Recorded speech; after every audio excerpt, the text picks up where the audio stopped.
We start in China, where President Xi Jinping has said reunification with Taiwan must be fulfilled. His comments come at a time of heightened military tension in the region. They also come a day before Taiwan, which China views as a breakaway province, celebrates its National Day. Mr. Xi added that unification should be achieved peacefully, but he didn't rule out the potential use of force to achieve that goal.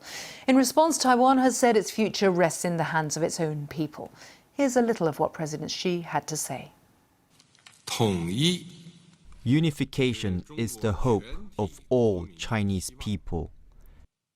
If China can be unified, all Chinese will enjoy a happy life.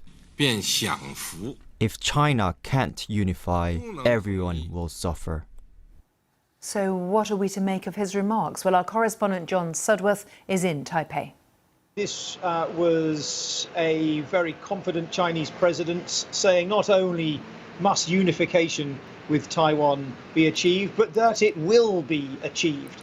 Underlining this idea of the sort of inevitability behind this process. Now, of course, it's important to say this is the kind of thing we've heard from the Chinese leadership many, many times before. I think it's coming under more scrutiny at the moment because of the context. First of all, as you mentioned, these comments come around a couple of significant anniversaries. China recently celebrating its National Day, Taiwan's National Day tomorrow, but also China upping the tension with these military sorties that it's been flying into the Taiwanese air defense identification zone, act seen as deeply provocative by Taiwan and its allies. And of course, a lot of that is kind of business as usual, linked to these sorts of anniversaries where we see an uptick in rhetoric. But there's something bigger behind all this as well, and that is a sense that possibly the political and strategic balance is shifting as well. The politics, because of course Taiwan and China in many ways have never been further apart, China growing increasingly authoritarian, Taiwan today a modern, vibrant democracy.